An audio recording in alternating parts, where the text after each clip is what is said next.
Hello everyone, now again welcome to video lecture class. Today I am going to talk about the topic calculation of SGPA. As you know that the calculation of SGPA is most important, vital for CBCS system. सभी छात्रों के लिए SGPA की गणना जानना समझना अति आवश्यक है। मैं आज इसी टॉपिक पर बात करने जा रहा हूँ। यह टॉपिक बीएड सेमेस्टर 2 के अंतर्गत paper number 8 assessment for learning unit 5 के अंतर्गत है। इसके पूर्व के वीडियो में मैंने SGPA के बारे में बताया था और आज SGPA की गणना यानी कैलकुलेशन के बारे में।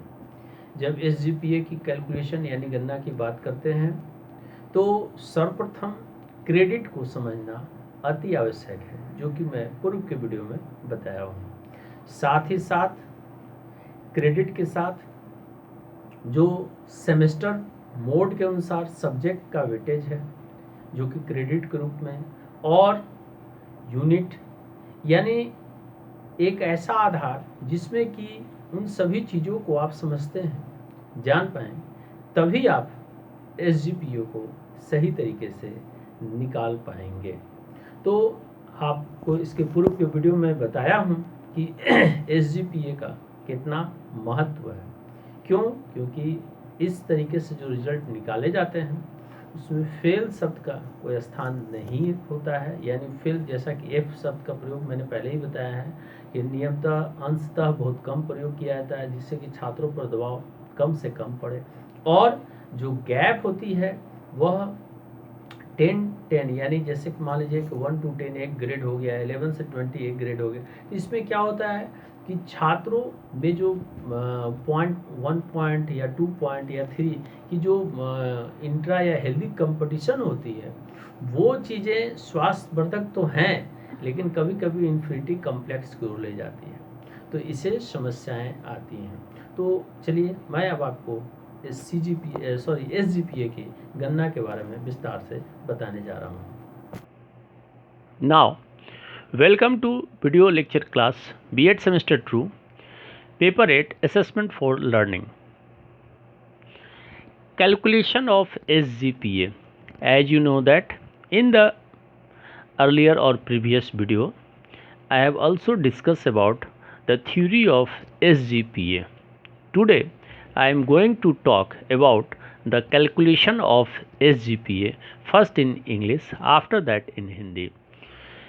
Once you have understood what SGPA essentially is, the next step is to learn how it can be calculated.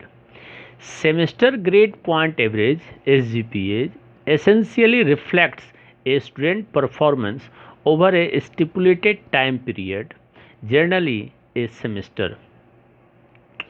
Second point, third point, to find out your SGPA, you need to take all your credit points obtained in a semester and then divided the sum by the total credit points of the semester. My dear student, be careful about the particular point. Now, here is the process of calculating SGPA.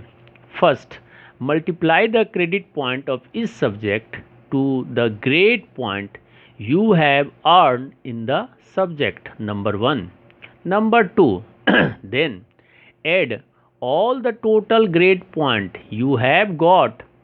Now, divide this sum by the total sum of credit points of the semester. After that, you will get our SGPA. Now, to understand it with an example, because example is most important. Let's say you have 3 subjects in a semester and you have scored the following grade points. Subject 1 is to 8, subject 2 is to 6, and subject 3 is to 7. Now, suppose the credit point of these subjects are subject 1 is to 3, subject 2 is to 4, subject 3 is to 4. Now, first multiply your grade points with their respective credits. Subject 1, 8 into 3 is equal to 24. Subject 2, 6 into 4 is equal to 24. Subject 3, 7 into 4, 28. Now, add these grade points. You have got 24 plus 24 plus 28 is equal to 76, as well as add all the credit points, that is 3 plus 4 plus 4, that is 11. To get your SGPA, simply divide the total sum of grade points with sum of credit points, that is 74 divided by 11 means 6.72 SGPA.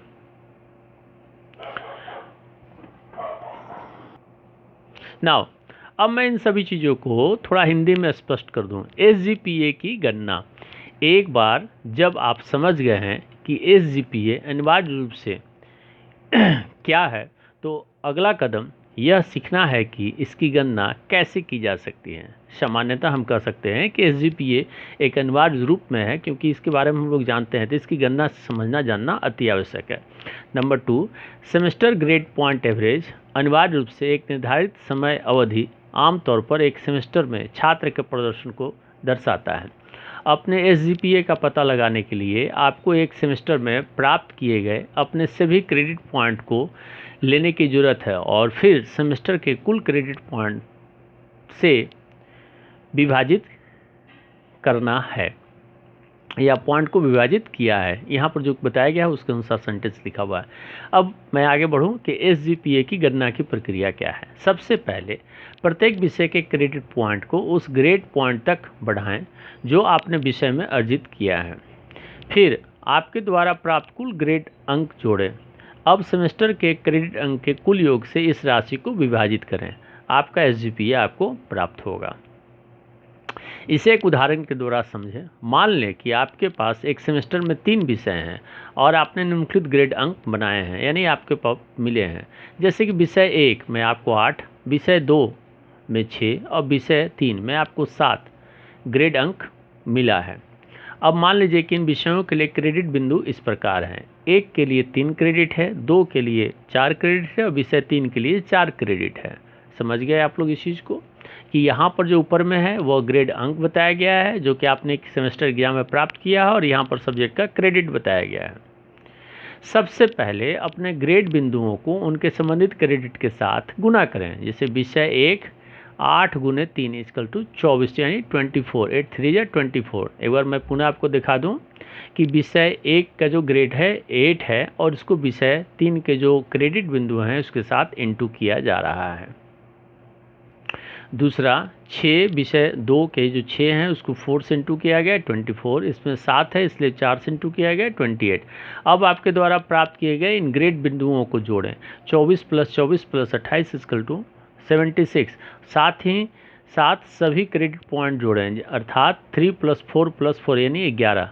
अपना SGPA पाने के लिए बस grade point के कुल योग को credit point के योग के साथ विभाजित करें, यानी 74 को 11 से डिवाइड किए, 6.72 आपका SGPA प्राप्त हुआ। इस प्रकार से मैंने कैलकुलेशन ऑफ SGPA को, यानी SGPA की गणना को समाप्त किया। Now, on the basis of above discussion, especially calculation of SGPA, you have to focus 2 points. That means obtained grade of the semester examination and the value of the credit of the subject. यानी जो मैंने अभी discussion किया उसमें 2 बातों को आपको ध्यान रखना होगा। सेमेस्टर में जो आपने ग्रेड प्राप्त किया और जो उस सब्जेक्ट का क्रेडिट, क्योंकि ये 2 को इंटू करने के बाद फिर उसके बाद क्रेडिट जो हैं उसको हम लोग जोड़ते हैं और जो ग्रेड आपने इंटू करने के बाद प्राप्त हुआ उससे डिवाइड करते हैं, तभी SGPA प्राप्त होता है। तो बड़ा ही सिंपल और सरल तरीका है। मैंने इसको प्रयास किया है आपको समझाने का। आप इसे अगर 1-2 बार अभ्यास करेंगे तो आपको SGP निकालने की विधि आप सीख जाएंगे। आप 1-2 बार इसे देखें, प्रैक्टिस करें, अभ्यास करें, निश्चित ही आप सीख जाएंगे। तो अब तक लास्ट में आप इस वीडियो को देख रहे होंगे, इसको प्रैक्टिस करें, और अगर आप अभी तक हमारे चैनल को सब्सक्राइब नहीं किए हैं तो सब्सक्राइब करें, क्योंकि जैसे ही अपलोड होगा आपको अगले क्लास की वीडियो जो CGPA की बात है वो तुरंत प्राप्त हो जाएगा। तो मिलते हैं अगले क्लास में एक और नए वीडियो के साथ। तब तक के लिए धन्यवाद।